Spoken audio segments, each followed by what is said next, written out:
এখন দাদা ভাই বলে কিছু হয় না, আপন বলে কিছু হয় না। অবশ্যই অবশ্যই, কারণ আমি তো দেখছি আমাদের একটা গ্রুপ আছে, সেই গ্রুপটায় তোমার গ্রুপটা একটা আলাদা গ্রুপ, আর আমি যে এই বাপন ভাইটাই আমাদের এই গ্রুপটা একটা আলাদা গ্রুপ, বুঝতে পারছো? বাপন ভাই, রংমেলা দিদি, প্রসেনজিৎ, সোমনাথ, এই গ্রুপটা একটা আলাদা গ্রুপ, দুটো আলাদা আলাদা গ্রুপ। কিন্তু খুব হিংসাহিংসির ব্যাপারটা, মারাত্মক একটা হিংসাহিংসির ব্যাপার আছে দিদিভাই, মারাত্মক একটা হিংসাহিংসির ব্যাপার। এর ওখানে গেলে রাগ হয়, ওর ওখানে গেলে রাগ হয়। আমি তাও তোমাকে এইটুখানি অবশ্যই বললাম, বেশি কথা বলবো না। খুব একটা হিংসাহিংসির ব্যাপার আছে গো, সেটা আমি বুঝে গেছি। আমি সত্যি কথা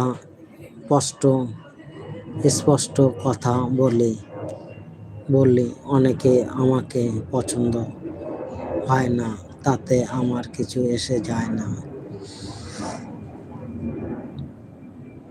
সত্যি কথাটা সেইভাবে বলা, স্পষ্ট বলা।